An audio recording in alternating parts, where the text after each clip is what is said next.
कजरी तीज का व्रत रखने वाली सारी बहनों को व्रत की हार्दिक शुभकामनाएं। यह व्रत रक्षाबंधन के 3 दिन बाद आता है। इसे सातुड़ी तीज, बड़ी तीज और कजली तीज के नाम से जाना जाता है। इस व्रत को रखकर सातुड़ी तीज की कथा, नीमड़ी माता की कथा, गणेश जी की कहानी और लपसी तपसी की कहानी सुनने का विधान है, क्योंकि व्रत कथा सुने बिना हमें हमारे व्रत का पूरा पुण्य फल नहीं मिलता है। तो आइए सभी बहनों की अखंड सौभाग्य की कामना करते हुए सुनते हैं कजली तीज व्रत कथा। पहली कहानी अपने सुनेंगे गणेश जी महाराज की। इस कहानी को सुनने से अखंड सुहाग और अमर पीहर का आशीर्वाद मिलता है। तो प्रेम भाव से कहिए गणेश जी महाराज की जय हो। एक समय की बात है, एक गांव में एक भाई बहन रहा करते थे। बहन का नियम था कि वह रोज़ाना अपने भाई के दर्शन करके उसी के बाद भोजन करती थी। तो इसी तरह दोनों भाई बहन बड़े हो गए और उनकी शादी कर दी गई। बहन अपनी ससुराल चली गई। अब वो वहाँ भी जल्दी जल्दी घर का काम खत्म करती और फिर अपना भाई का मुख देखने के लिए अपने मायके आती। अपने भाई से मिलने के बाद ही घर जाकर भोजन करती। तो एक दिन रास्ते में एक पीपल के नीचे गणेश जी की मूर्ति रखी थी। उसने भगवान के सामने हाथ जोड़कर कहा कि हे गणेश जी भगवान, मेरे जैसा अमर सुहाग और मेरे जैसा अमर पीहर सबको दीजिए। यह कहकर वो अपने मायके चली गई। अब उसका रोजाना का नियम था, वह 2 मिनट गणेश जी भगवान की मूर्ति के आगे रुकती और वही बात कहती और फिर अपने भाई से मिलने के लिए चली जाती। एक दिन उसके पैरों में जंगल की झाड़ियों के कांटे चुभ गए। जैसे ही वो अपने भाई के घर पहुंची और भाई का मुख देखकर बैठ गई, तब भाभी ने पूछा कि ननंद पैसा आपके पैरों में क्या हो गया। तो वह कहने लगी कि भाभी, रास्ते में जंगल की झाड़ियों के कांटे गिरे थे, वो मेरे पाँवों में चुभ गए। तो उसकी भाभी ने गर्म पानी लाकर उसके पैर धोए और फिर पट्टी बांध दी, चाय पानी पिलाया और कुछ देर बातचीत करके जब उसकी ननंद अपने घर चली गई तो उसकी भाभी पीछे से कहने लगी कि आप किस तरह के भाई हैं, अपनी बहन के पैरों की तरफ देखा है? वो तो आपका मुख देखे बिना भोजन नहीं करती और आप अपनी बहन की तरफ ध्यान नहीं देते। देखा नहीं उसके पैरों में किस तरह से कांटे चुभे हुए थे? जाओ अभी के अभी रास्ता साफ करवा दो। तो यह सुनकर उसे बड़ा ही दुख हुआ कि मेरी बहन मेरा मुंह देखने के लिए यहाँ तक आती है और मैंने कभी भी ध्यान नहीं दिया कि वो किस तरह आती है, कितनी परेशान होती है। तो अपनी पत्नी को कहने लगा कि मैं अभी जाता हूँ और सारा रास्ता साफ करके आता हूँ। तो वह कुल्हाड़ी लेकर गया और सारी झाड़ियाँ काट कर रास्ता साफ कर आया। रास्ते को साफ करते हुए उसने ध्यान नहीं दिया, गणेश जी की मूर्ति को भी वहाँ से हटा दी। तो यह देखकर गणेश जी भगवान गुस्सा हो गए। जब वह घर आया तो उसकी तबीयत खराब हो गई और गणेश जी के प्रकोप से वह मृत्यु को प्राप्त हो गया। गांव के लोग इकट्ठा हो गए, संस्कार की तैयारी करने लगे। तो उसकी पत्नी ने रोते हुए कहा कि भाई आप लोग थोड़ी देर रुक जाइए, मेरी ननंद आने वाली है, वो अपना भाई का चेहरा देखे बिना भोजन नहीं करती। तो गांव वाले कहने लगे कि आज तो अपने भाई का मुख देख लेगी, वो कल किसका मुख देखेगी। तो वह कहने लगी कि आज इनकी बहन को इनके दर्शन कर लेने दो, फिर आप ले जाना, यह उसका नियम है। तो गांव वाले उसकी बहन का इंतजार करने लगी। रोज की तरह बहन अपने भाई का मुख देखने के लिए जंगल के रास्ते से निकली। तो जंगल का रास्ता सारा साफ किया हुआ था। तो वह आगे बढ़ी तो उसने देखा कि सिद्धि विनायक भी वहाँ पर नहीं थे। तो वो सोचने लगी कि गणेश जी की मूर्ति कहाँ गई। तभी उसकी नज़र गणेश जी की मूर्ति पर पड़ी। तो उसने मूर्ति को उठाया और साफ करके वापिस उसी जगह पर रख दिया और गणेश जी भगवान को प्रणाम करके कहने लगी कि हे गणेश जी भगवान, मेरे जैसा अमर सुहाग और मेरे जैसा अमर पीहर सबको देना। यह कहकर वो चली गई। तो भगवान सोचने लगे कि अगर आज मैंने इसकी नहीं सुनी तो मेरी कौन मानेगा, कौन मुझे पूजेगा। मैंने तो इसके भाई के प्राण हर लिए हैं। तो सिद्धि विनायक ने उसे आवाज़ दी कि बेटी, इस खेजड़ी की 7 पत्तियां तोड़कर ले जा और उसे कच्चे दूध में घोलकर तुम्हारे भाई के ऊपर छींटा मार देना, तो वह उठकर बैठ जाएगा। तो यह आवाज़ सुनकर बहन पीछे मुड़ी तो पीछे कोई नहीं था। तो वह सोचने लगी कि कौन था, कौन मुझे आवाज़ दे रहा था। कोई बात नहीं, जैसा सुना है वैसा कर लेती हूँ। तो उसने 7 खेजड़ी की पत्तियाँ तोड़ी और अपनी चुनरी के पल्ले बांध ली और अपने भाई के घर पहुँच गई। वहाँ जाकर देखा तो खूब सारे लोग इकट्ठा होकर बैठे थे। भाभी रो रही थी और भाई की लाश रखी हुई थी। तो यह देखकर उसे बहुत दुख हुआ। फिर उसे पत्तियों वाली बात याद आई। तो जैसे उसने सुना था उसी तरह उसने दूध में उन पत्तियों को घोलकर अपने भाई के ऊपर छिंटा दिया। तो उसका भाई तो उठकर बैठ गया और कहने लगा कि बहन, आज तो मुझे बहुत गहरी नींद आई। तो अपने भाई की बात सुनकर उसकी बहन कहने लगी कि भैया, ऐसी गहरी नींद तो किसी दुश्मन को भी ना आई। यह कहते हुए उसने सारी बात अपने भाई को बता दी। तो यह सुनकर उसके भैया और भाभी बहुत ही खुश हुए और गांव वालों को भी यह जानकर बड़ी ही हैरानी हुई।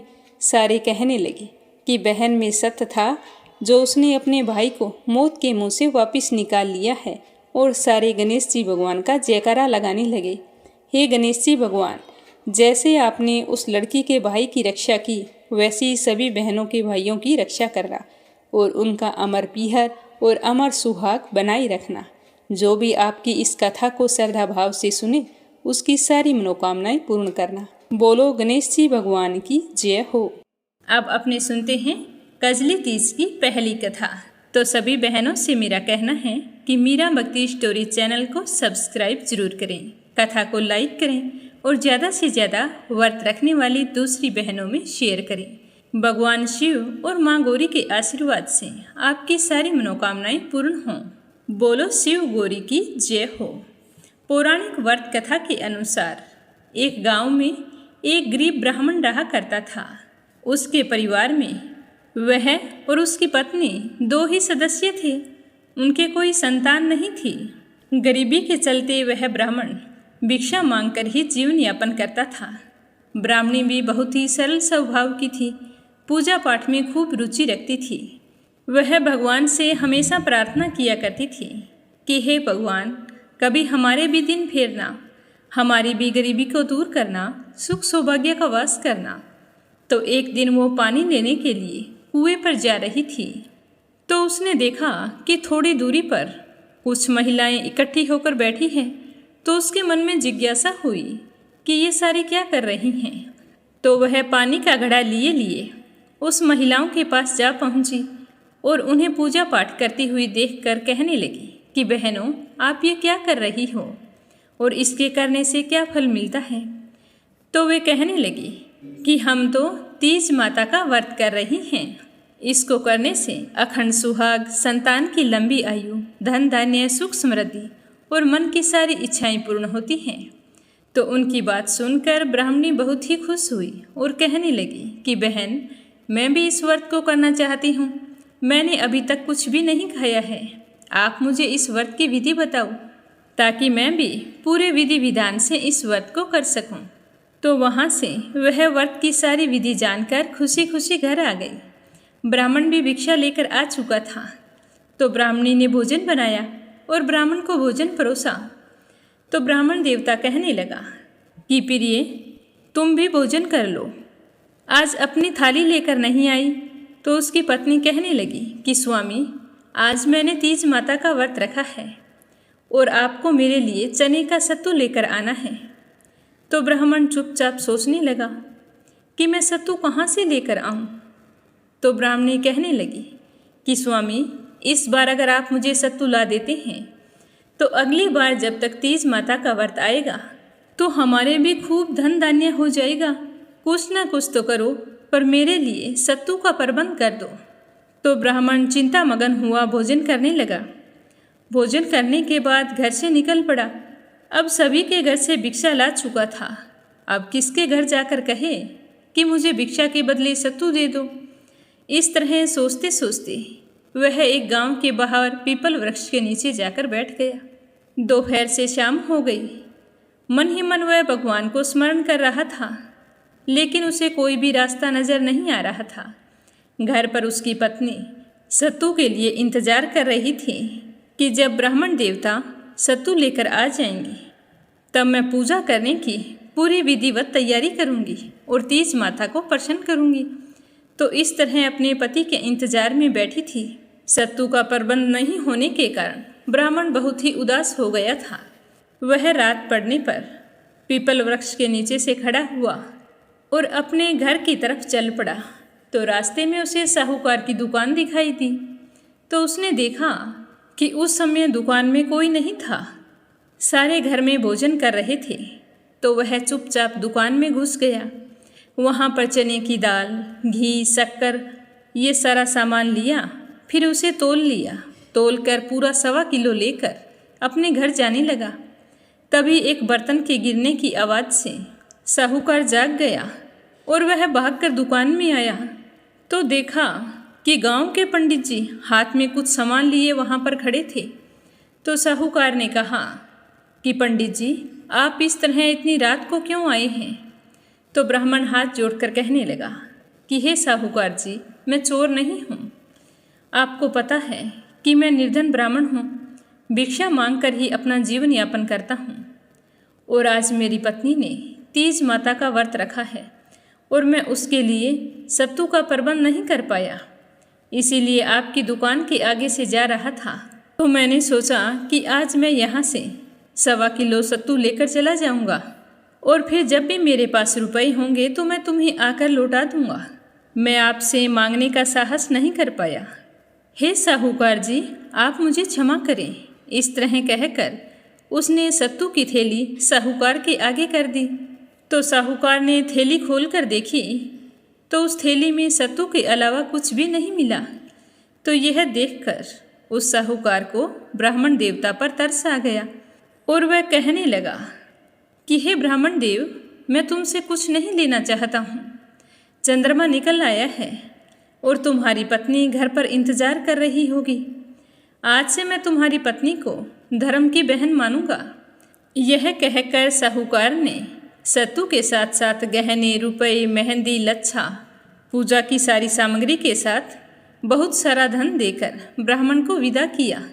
तो ब्राह्मण वह सामान लेकर खुशी खुशी घर आ गया और घर आकर अपनी पत्नी से कहने लगा कि हे प्रिय, तुमने तो कहा था कि जब तक अगली तीज का व्रत आएगा तो हमारे दिन फिर जाएंगे, खूब धन धान्य हो जाएगा।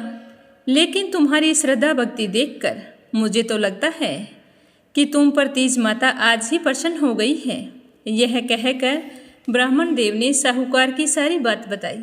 तो यह सुनकर ब्राह्मण की पत्नी बहुत ही खुश हुई। उसने पूरे विधि विधान से तीज माता का व्रत किया और कहने लगी कि हे तीज माता, जिस तरह आपने मेरे दिन फेरे हैं उसी तरह सबके दिन फेरना। जो भी आपका व्रत रखे, व्रत रखकर आपकी इस कथा को सुने, उसकी सारी मनोकामनाएं पूर्ण करना। हे माँ, मुझे आपका आशीर्वाद मिल गया है और मैं बहुत ही खुश हूँ। तो इस तरह पूरे विधि विधान से व्रत करने पर तीज माता ब्राह्मण परिवार पर बहुत ही खुश हुई और 10वें महीने ब्राह्मणी ने बहुत ही सुंदर पुत्र को जन्म दिया। तो इस तरह तीज माता के आशीर्वाद से ब्राह्मण का घर धन धान्य से भर गया और वे पुत्रवान हो गए, अपने जीवन के समस्त सुखों का भोग करने लगे। उसके बाद ब्राह्मणी हर साल तीज माता का व्रत पूरे विधि विधान से करती थी। हे तीज माता, जैसी कृपा आपने ब्राह्मणी पर की वैसे सब पर करना। जो भी आपका व्रत रखे, सच्चे मन से आपकी कथा सुने, उसकी सारी मनोकामनाएं पूर्ण करना। बोलो तीज माता की जय हो। तीज की दूसरी कथा। इस कथा को बड़ी तीज के दिन अवश्य सुनना चाहिए। पुराने समय की बात है। एक गांव में एक साहूकार रहता था। उसके 7 बेटे थे। उसका सबसे छोटा बेटा अपाहिज था। साहूकार के 7 बेटों के विवाह हो चुके थे। सबसे छोटा बेटा जो अपाहिज था, उसकी पत्नी बहुत ही सुंदर थी और सुंदर होने के साथ साथ पतिव्रता भी थी।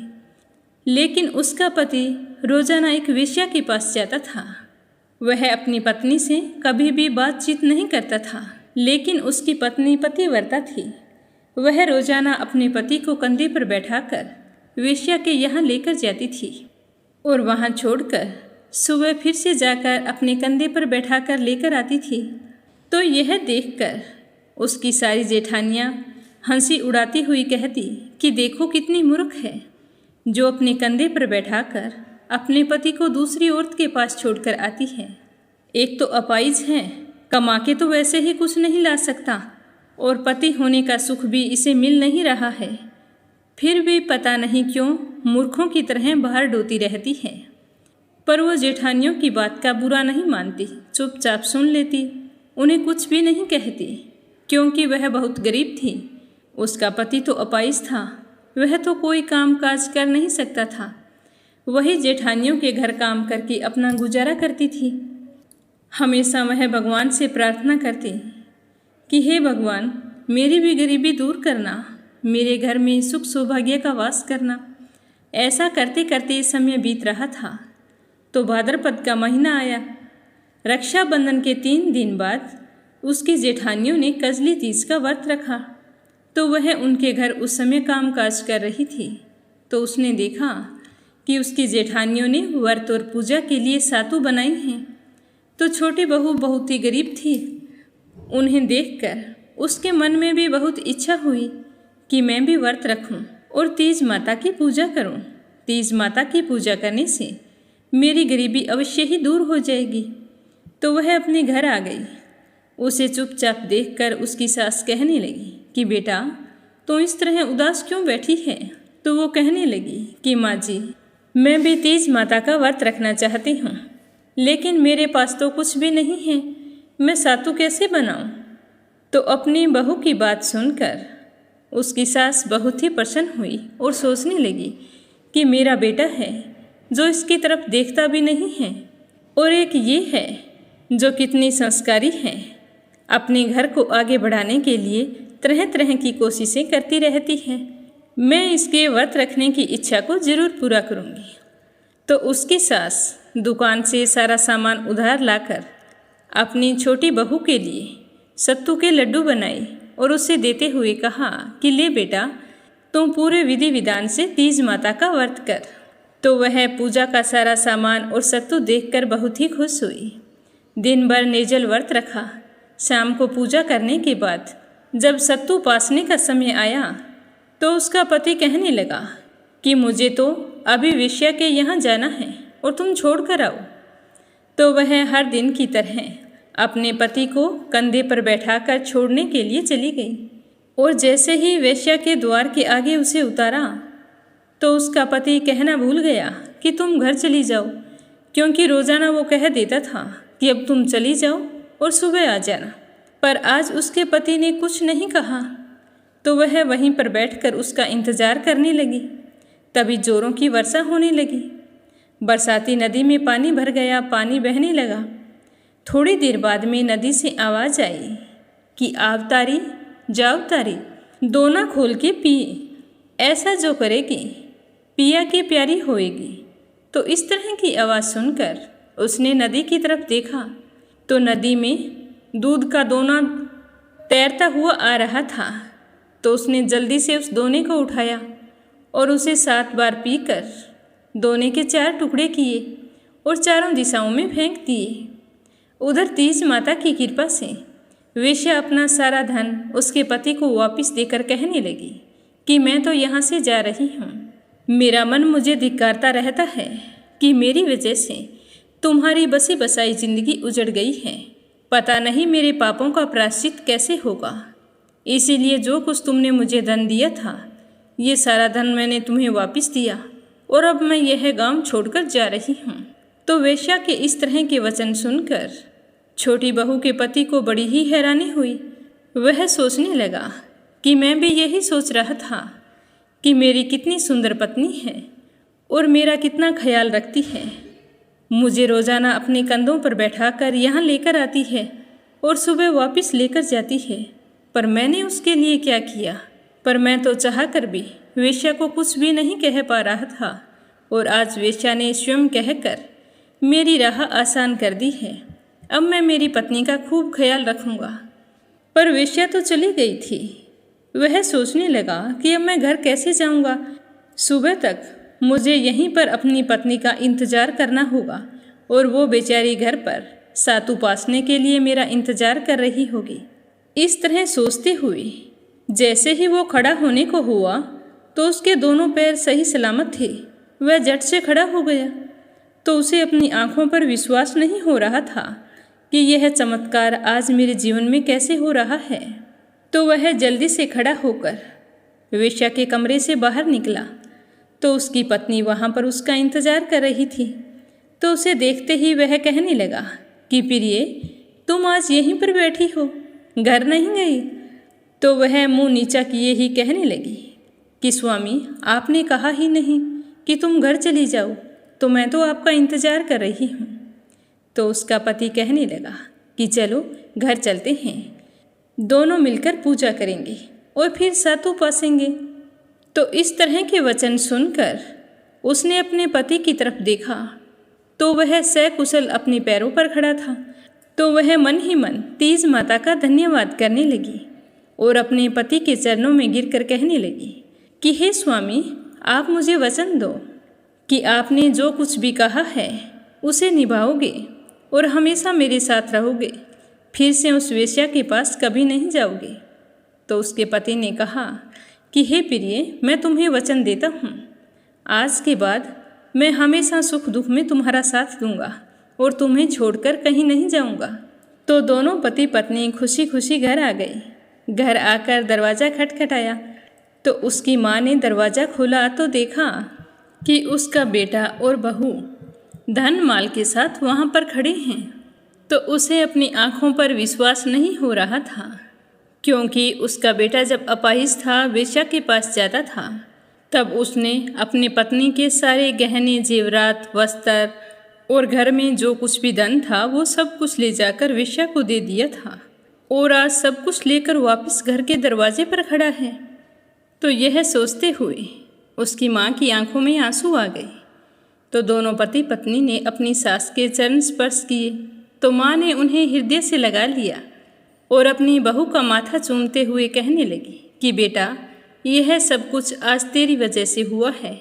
मैं तुम्हें देखकर बहुत ही दुखी रहा करती थी कि मैंने तेरे साथ कितना बड़ा अनर्थ किया है, ना जाने इस पाप का प्रायश्चित कैसे होगा। आज तीज माता के आशीर्वाद से तुम्हें सब कुछ मिल गया है जिसकी तुम हकदार थी। फिर दोनों पति पत्नी घर के अंदर आकर तीज माता की पूजा करके सातु उपासते हैं और फिर दूसरे दिन सुबह उसकी जेठानियाँ उसका इंतजार कर रही थी कि आज देवरानी काम करने नहीं आई। तो एक दूसरे से हंस हंस कर कह रही थी कि कल तीज माता का व्रत रखा था, भूख के मारे कहीं बेहोश पड़ी होगी। सुबह से दोपहर हो गई तो जेठानी अपने बच्चों से कहने लगी कि जाओ बच्चों, देख कर आओ कि काकी आज काम पर क्यों नहीं आई हैं। तो बच्चे अपने काका के घर जाते हैं और वहाँ जाकर कहते हैं कि काकी घर चलो, माँ ने बुलाया है, घर का सारा काम पड़ा है, आज तुम काम करने नहीं आई। तो वह बच्चों से कहने लगी कि नहीं बेटा, आज मैं काम करने नहीं आऊँगी, आज तो मुझे तीज माता का पूरा आशीर्वाद मिला है। तो बच्चे भी हैरान होकर इधर उधर देखने लगे कि काका का सारा घर धन धान्य से भरा हुआ है और काका और काकी जो आपस में बोलते भी नहीं थे, आज वो चौपड़ पासा खेल रहे हैं। तो वो भागे भागे घर आकर अपनी माँ को बताते हैं कि माँ, आज तो काकी काम पर नहीं आएंगी, उन्होंने हमसे कहा है कि आज तो मुझ पर तीज माता की कृपा हुई है और आज से मैं काम करने नहीं आऊँगी। और काकी ने नए नए कपड़े भी पहन रखे थे, काका जी भी साथ में बैठे थे, दोनों चौपड़ पासा खेल रहे थे। दादी माँ भी बहुत खुश थी। तो बच्चों की बात सुनकर उसकी जेठानियों को विश्वास नहीं हुआ और सारी की सारी कहने लगी कि चलो चल कर देखते हैं, आज ऐसा क्या हो गया, कोई डाका तो नहीं डाल लिया।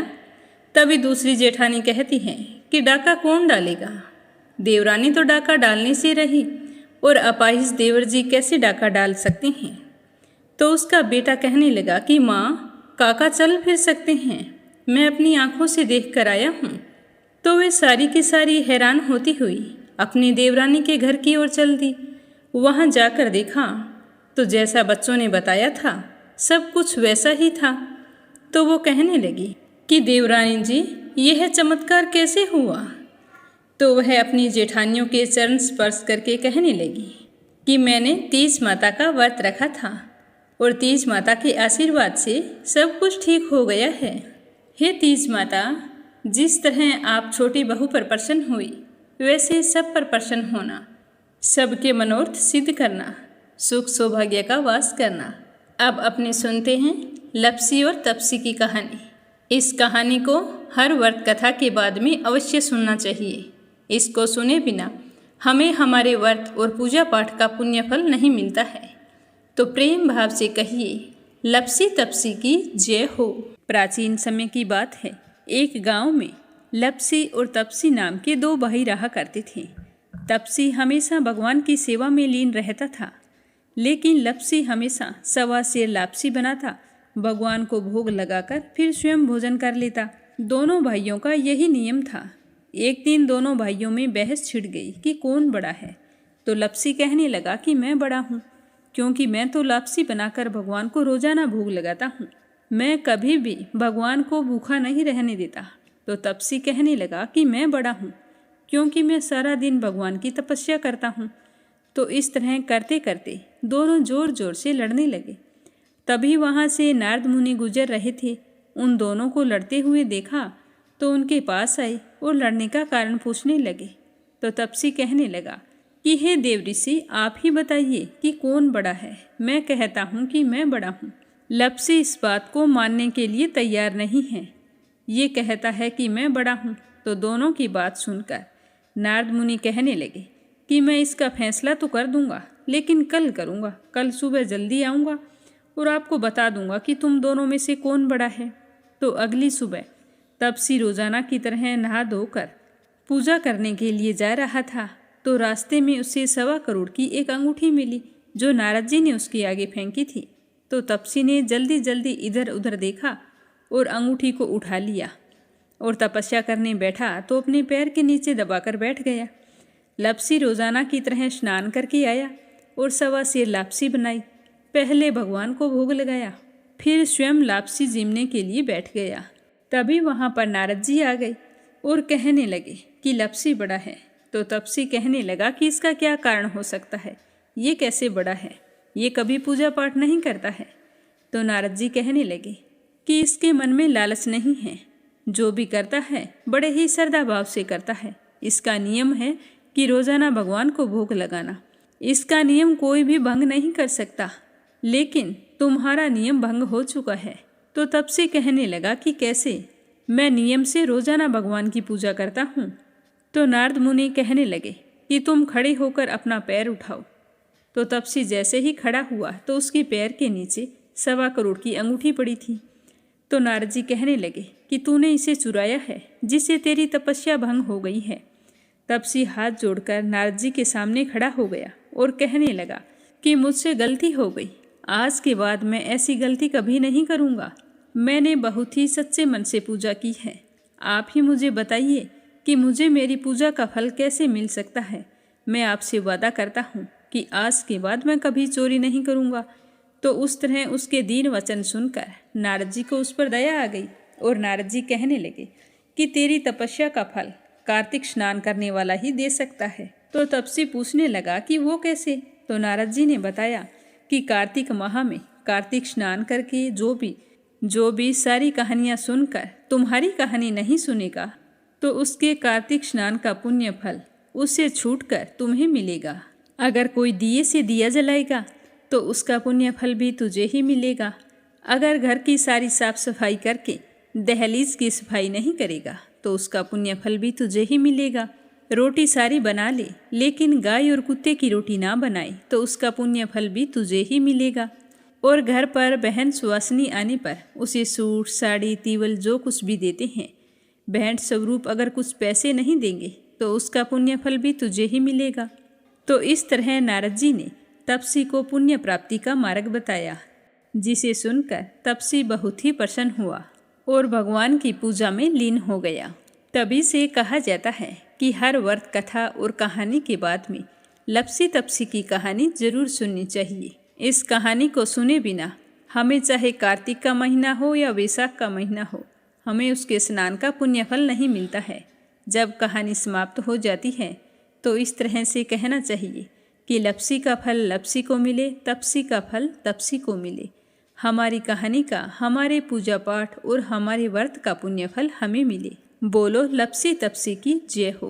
तो तीज माता की यह कथा सभी बहनों को कैसी लगी कमेंट करके ज़रूर बताना। कथा को लाइक करते हुए ज़्यादा से ज़्यादा व्रत रखने वाली बहनों में शेयर करना और मीरा भक्ति स्टोरी चैनल को सब्सक्राइब करना बिल्कुल मत भूलना, ताकि आप इस चैनल पर हर व्रत कथा से जुड़ी हुई कथाओं को सुन सके। तीज माता का आशीर्वाद आप पर हमेशा बना रहे। बोलो शिव गौरी की जय हो।